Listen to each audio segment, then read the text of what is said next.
Naquela ocasião, pregou um jovem que muito me impactou, de apenas 38 anos, psicólogo e também um dos colaboradores, cooperadores daquele projeto. Esse jovem testemunhou que aos 12 anos ele conheceu as drogas e foi de forma escalonada, chegando ao ápice, ou seja, usando crack, maconha, cocaína, cheirou cola, esteve várias vezes na Fundação Casa e aos 18 anos foi preso. A sua mãe estava diante da sentença que o juiz estava dando a ele e naquele momento foi dada uma oportunidade e o juiz perguntou para a mãe: o que é que você vai fazer com seu filho de apenas 18 anos, tendo 6 deles já trocado tiro com a polícia, preso por várias vezes, começou para sustento do seu próprio vício fazer, inclusive, tráfico de drogas. Esse jovem, aos 18 anos, ele foi impactado por algumas pessoas que lá nessa casa de recuperação, onde ele foi acolhido, que a sua mãe disse para o juiz: eu vou levá-lo para uma casa de recuperação. E essa casa de recuperação, para nós, é extremamente importante que a liderança seja evangélica, porque ele, mesmo sendo psicólogo, ele pôde afirmar com tamanha autoridade e propriedade, porque ele é oriundo também das drogas, ele falou: o Senhor transformou a minha vida. Eu nasci de novo. Aos 18 anos eu me tornei uma nova criatura. E aos 38 anos, Deus deu a ele uma formação que o permite trabalhar com jovens nessa mesma condição. Saí dali muito edificado, irmãos, pelo projeto, pelo testemunho desse jovem, pela mensagem que ali ouvi. Peço aos irmãos que nós precisamos, sim, contar com ajudas e auxílio na esfera terrena, mas entender que é Deus que tem poder para transformar vidas, de maneira que essa convicção que é posta em nossos corações, ninguém e nada pode arraigar. E eu louvo a Deus, porque nesta noite falar sobre esse tema, o novo nascimento, baseado nas Escrituras Sagradas, no Evangelho de João, capítulo 3, verso de 1 até o verso de número 21. Primeira coisa que quero falar, irmãos, nessa noite, que o novo nascimento exige de cada um de nós uma compreensão do plano de salvação. Esse Deus que regenera, que dá ao homem a capacidade de nascer de novo, ou seja, ser uma nova criatura, ter os seus pecados perdoados, a nossa dívida é paga pelo Senhor, logo somos justificados, e Ele conduz as nossas vidas num processo de santificação até que a glorificação ocorra na vinda gloriosa de Cristo Jesus. Mas essa mensagem, irmãos, que vai produzir o Novo Testamento, ela precisa de compreensão do plano da salvação para que nós possamos compartilhar com o próximo. Essa diversificação das atividades dos homens, assim como também das mulheres, nessas duas organizações, MCMS e HB, é muito interessante. Na terça-feira, a reunião foi lá na residência daquele casal, do Kleber e da Josi. Os homens estiveram reunidos e o Mauro dirigiu o estudo e foi dado aos irmãos que estavam ali que dessem testemunho do dia ou como nasceu de novo. Muita alegria produz ao meu coração, porque todos os irmãos sabem pontuar o dia que nasceu de novo. Irmãos, esse novo nascimento precisa ser identificado por nós. Eu já vi pessoas com 10, 15, 20 anos de evangelho e ele não consegue identificar. Não, é que eu sempre vim na igreja, meus pais me trouxeram, um dia foi batizado. Não, a pergunta é quando você sentiu o ardor no seu coração, Cristo falou e você entendeu: eu sou um pecador, preciso confessar os meus pecados e pela fé receber a Cristo como meu único e suficiente Salvador.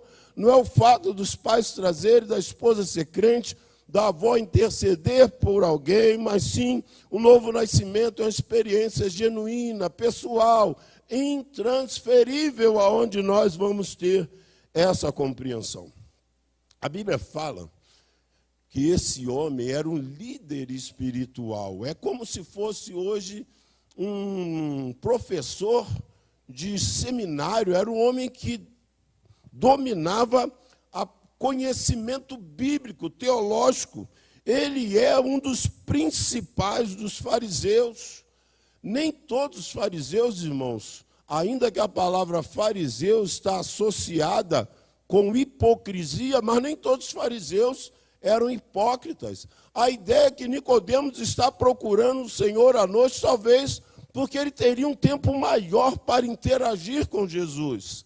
Talvez porque ele estava realmente interessado em conhecer quem era Jesus.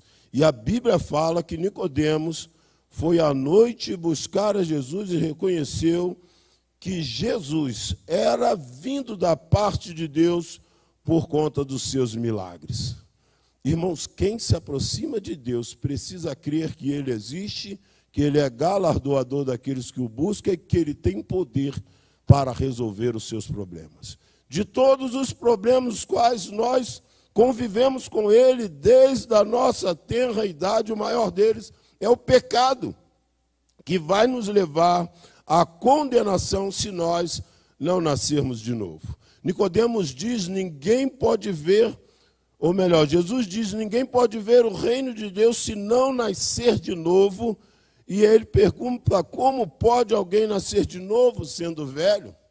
Irmãos, esse homem tinha um conhecimento bíblico que deu a ele a condição de um líder dentre os publicanos, conhecedor da lei e da palavra de Deus.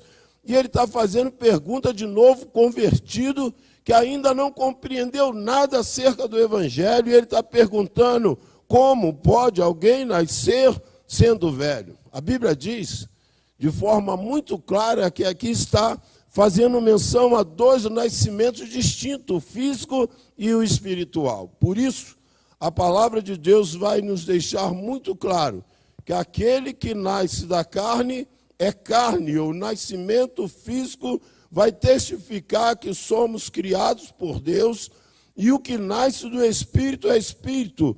E ele diz, é necessário que nasçam de novo. Não tem como ter entrada no reino de Deus, comunhão com Deus, salvação vindo da parte de Deus, sem que haja um novo nascimento. Há uma ilustração muito interessante que ela diz o seguinte, que aquele que nasce uma vez morre duas vezes, aquele que nasce duas vezes vai morrer apenas uma vez. Quando alguém nasce uma vez, ou seja, passa pelo nascimento físico, biológico, e não aceita Jesus, ele vai passar pela morte física, segundo aos Hebreus está escrito na carta aos Hebreus, capítulo 9, verso 27, estar ordenado por Deus aos homens o quê? Morrer uma só vez, vindo depois disso o juízo. Então Deus determinou que todos nós, como consequência do pecado, sendo cristão ou não, um dia passaremos pela morte física. Mas a Bíblia fala em Apocalipse da segunda morte. E a segunda morte, irmãos, ela vai acontecer para aqueles que só nasceram fisicamente da carne, mas aqueles que nasceram da carne e do Espírito, ou seja, passaram pelo novo nascimento, eles só morrerão uma vez. Só obterão a morte física, porém, quando Cristo retornar, hão de ressuscitar para a vida eterna. Então essa decisão passa por nós. Irmãos, essa é a hora que Nicodemos está como líder espiritual, pairando uma dúvida. Alguém que diz algo interessante. É melhor você se aproximar, tirar a sua dúvida, ainda que possa passar por alguém que ignora ou que não conhece tal fato, do que morrer com esse desconhecimento e ir para o inferno. Esse homem, ele abre mão da sua posição, ele se aproxima até Jesus, abre o seu coração e diz: eu não estou entendendo nada. Como é que eu faço? Eu adulto, entro novamente, nasço de novo? Não, Nicodemo. Não é isso que eu estou dizendo. Eu estou dizendo de alguém que tem uma esperança com Cristo, arrependido dos seus pecados, no seu coração ele crê, com seus lábios confessa a Jesus Cristo como seu Salvador. Segunda coisa, irmãos, que esse texto nos mostra é que o novo nascimento assegura que todo aquele que nele crê terá a vida eterna, pois a mensagem de Deus foi trazida por aquele que veio do céu.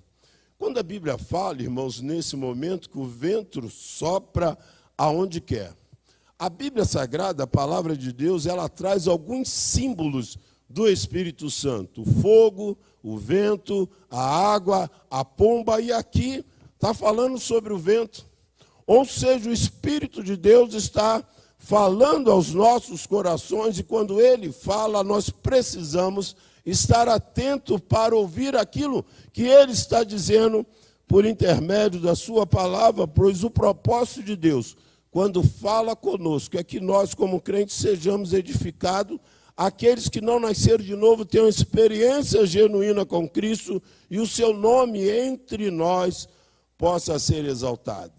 Jesus vai dizer para Nicodemos: você é mestre, Nicodemos, em Israel, e não entende isso? O Senhor está confrontando esse mestre de Israel, porque ele não tem conhecimento de coisas profundas espiritualmente, mas que são discernidas por aqueles que são espirituais.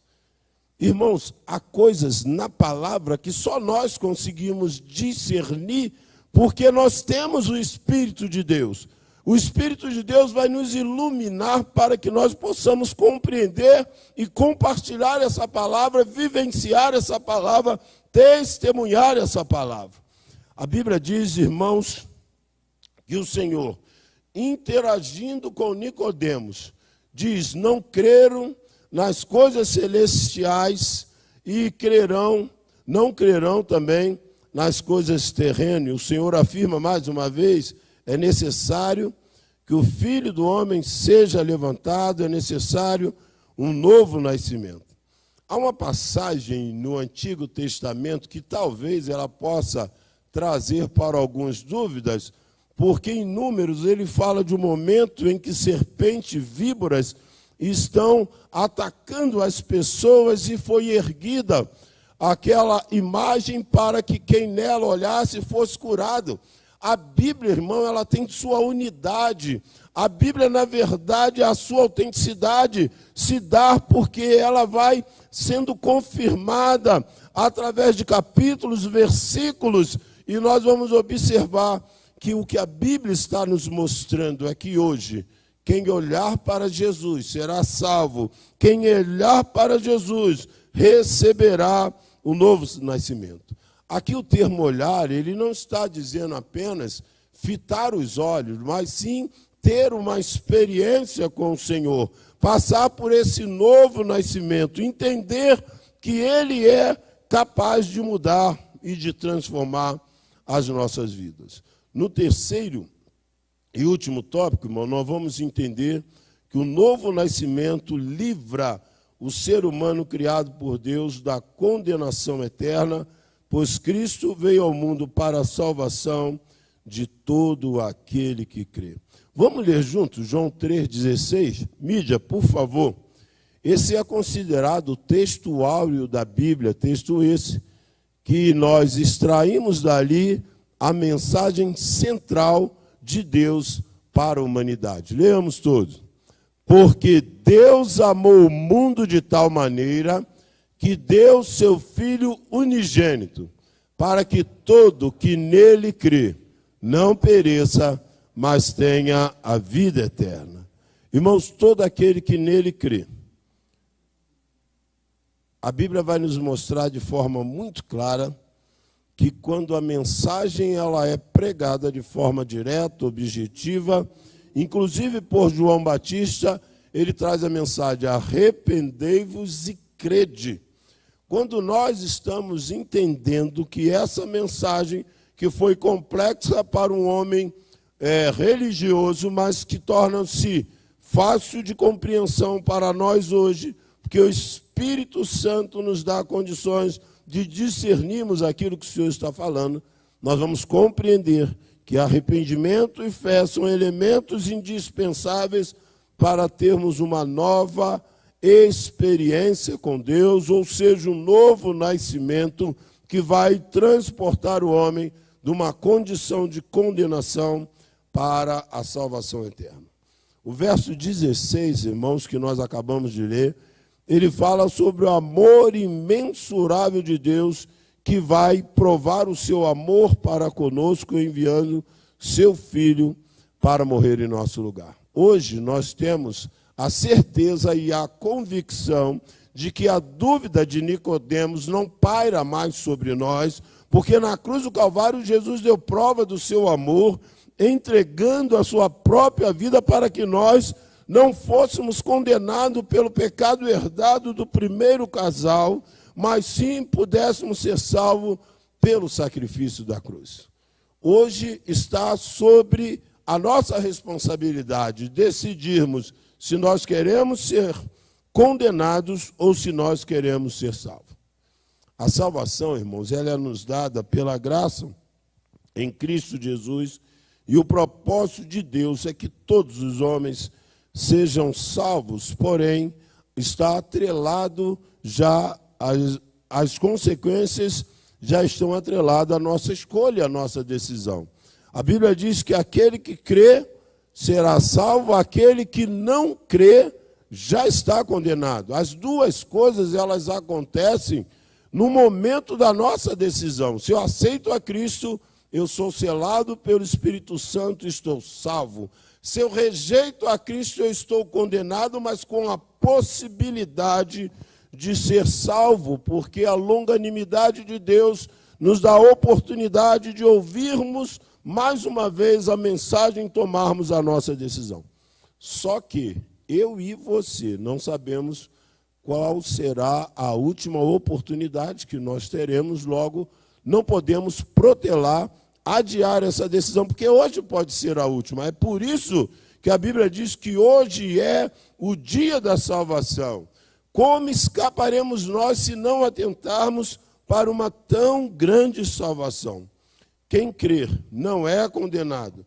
Quem não crê já está condenado, porque a luz veio ao mundo e amaram mais as trevas. Irmãos, talvez nós vamos destacar na vida desse homem Nicodemos, que tinha todo esse conhecimento, virtudes que talvez outros não tiveram, de reconhecer que a religiosidade não preenchia o vazio do seu coração. E o vazio do nosso coração, irmãos, só pode ser preenchido por Deus. É por isso que ele bate a porta, é por isso que ele chama, é por isso que ele deseja o novo nascimento nos seres humanos por ele criado, para podermos assim, cada vez mais, inserir pessoas no reino de Deus, povoar o céu e estar cada vez mais, irmãos, deixando o deserto, o inferno, porque a vontade de Deus é que as pessoas que estão nas trevas possam amar a luz e estarem sendo salvas por Cristo Jesus. Quem pratica a verdade, vem para a luz, pois as suas obras são realizadas por intermédio de Deus. Aqueles que já nasceram de novo, as suas obras são visíveis, notórias e feitas à luz, ou seja, todos podem ver. Não há nada que nós possamos fazer em oculto que Deus não tenha conhecimento. Por isso, nós entendemos que aqueles que nasceram de novo, que foram salvos por Cristo Jesus, andam na luz e as suas obras testificam que agora eles são de Jesus. Quem pratica a verdade, ele a está fazendo, porque essas obras são realizadas por intermédio de Deus. Nicodemos chega a essa conclusão, ele fala, essas obras que o Senhor está fazendo não poderiam ser feitas se não viessem da parte de Deus. se havia uma grande expectativa se aquele era o Messias tão aguardado, proferido já no Pentateuco por Moisés. Eles estão ali diante e convicto que naquele instante estavam diante do Salvador, e Nicodemos, que deveria estar vivendo a mesma expectativa pelo seu conhecimento religioso, bíblico, ele está, olha, você, o Senhor é verdadeiramente Filho de Deus pelas obras que estão realizando, que não é possível realizar tais obras se Deus não for contigo. Quero concluir, irmãos, nessa noite, fazendo algumas perguntas, algumas retóricas, não é aquela que você responde para você mesmo e para Deus. E a primeira é: você já nasceu de novo? Irmãos, essa pergunta parece ser algo simples de ser respondida, mas há um relato muito interessante de que um dos mais proeminentes pregadores batista, pastor Spurgeon, é considerado o príncipe dos pregadores. Diz que ele estava se deslocando para a igreja onde ele congregava. Ele parou no meio do caminho, irmãos, e teve que parar numa igreja no interior. Quando ele chega naquela igreja, o pastor estava ausente, um irmão leigo estava pregando numa zona rural. O irmão lá lê um texto e vai bater na mesma tecla, fazendo menção dessa passagem, perguntando àquele homem se ele já tinha nascido de novo, se ele já tinha olhado para Jesus, se ele tinha sido transformado. Spurgeon diz aqui o relato que ele era filho e neto de pastores. Estava continuamente na igreja, mas naquele dia Deus o impactou poderosamente, que ele se rende ao Senhor, ele entende que Deus permitiu que ele ali estivesse para trazer para ele uma mensagem. Irmãos, talvez a maior evidência de que nós nascemos de novo não é aquilo que falamos, não é a assiduidade no culto, mas é sim aquilo que está sendo produzido em nós na luz ao longo desse período de vida cristã. Irmãos, a vida cristã, dentro desse processo do novo nascimento, nesse processo que me refiro de santificação, que é um processo contínuo, cada dia nós vamos ser trabalhados no nosso homem interior, fortalecendo, robustecendo, mas também sendo transformado dia após dia, para que cada vez mais possamos estar chegando à estatura de varão perfeito, que é Cristo Jesus. Então, se nós nascemos de novo, não podemos admitir ou aceitar, irmãos, aqui práticas que não são provenientes de Deus, que ainda são das trevas. Irmãos, há grandes momentos que nós estamos vivendo, em que pessoas estão sendo quebrantadas, impactadas e abandonando práticas que durante muito tempo estavam arraigadas na sua vida cristã, como se aquilo fosse algo normal e natural, e não é. Quando nós temos um novo nascimento, nós nascemos de novo. E aqui é interessante, quando ele fala, tem que nascer da água, e esse nascimento, ele está se referindo, irmãos, ao nascimento físico, porque nascimento nas águas simboliza aqui, na verdade, as águas simbolizam a morte, ainda que depois nós estaremos, ao sair das águas, retratando a ressurreição, mas as águas é o momento que nós vamos entender que é uma experiência de um nascimento que será consolidado pela experiência maior, que é nascer do Espírito. Nascimento esse que esse homem não entendia, mas que desejava conhecer e foi procurar ao Senhor à noite. E eu creio que ele sai dali impactado por tudo que ouviu. As suas obras glorificam a Deus, porque as obras precisam testemunhar que verdadeiramente nós nascemos de novo. A evidência de uma árvore são justamente os frutos que elas produzem. E a maior pergunta que quero fazer nessa noite: qual a sua decisão acerca do novo nascimento? Se ainda não nasceu de novo, hoje é o dia do novo nascimento. Hoje é o dia de ter essa experiência pessoal, genuína com Cristo. O fato dele ter todo esse conhecimento não o afastou de procurar a Jesus. Há várias pessoas que falam: minha mãe me levou, meu pai me levou, sempre fui na igreja. Deus, na verdade, irmãos, quando trata acerca de salvação, a Bíblia deixa claro que a salvação é pessoal, intransferível, e cada um de nós precisamos fazer como fez Nicodemos, irmos até a Jesus, abrir o nosso coração, expondo inclusive as nossas dúvidas, para termos a compreensão do que precisamos fazer para nascer de novo. Necessário vos é nascer de novo, e ninguém pode entrar nos céus se ainda não nascer de novo. Eu quero convidar aqueles que já nasceram de novo, que possam se colocar de pé nessa noite. E vamos externar isso diante de Deus. Para isso quero convidar a equipe de louvor. Nós vamos cantar isso. Nós vamos dizer para Deus: eu nasci de novo, não pelos meus méritos, não porque eu tenho virtudes que me qualificam para ser salvo. Eu nasci de novo pela tua graça. E a Bíblia diz que pela graça sois salvo por meio da fé. Isso não vem de vós, é dom de Deus e não vem das obras, para que ninguém se glorie. E se há alguém entre nós que ainda não nascer de novo, eu quero fazer a você um desafio. A vida cristã, ela é proposta para nós um desafio de evangelizar, de testemunhar, de glorificar, de santificar. Tudo é desafio. É a luta da carne contra o espírito, da luz contra as trevas. Então é um ato de coragem. Se você ainda não nasceu de novo, ao momento que estivermos cantando, eu convido para que você venha aqui à frente. Eu quero orar por você. Se não nascer de novo, nós não entraremos no reino de Deus.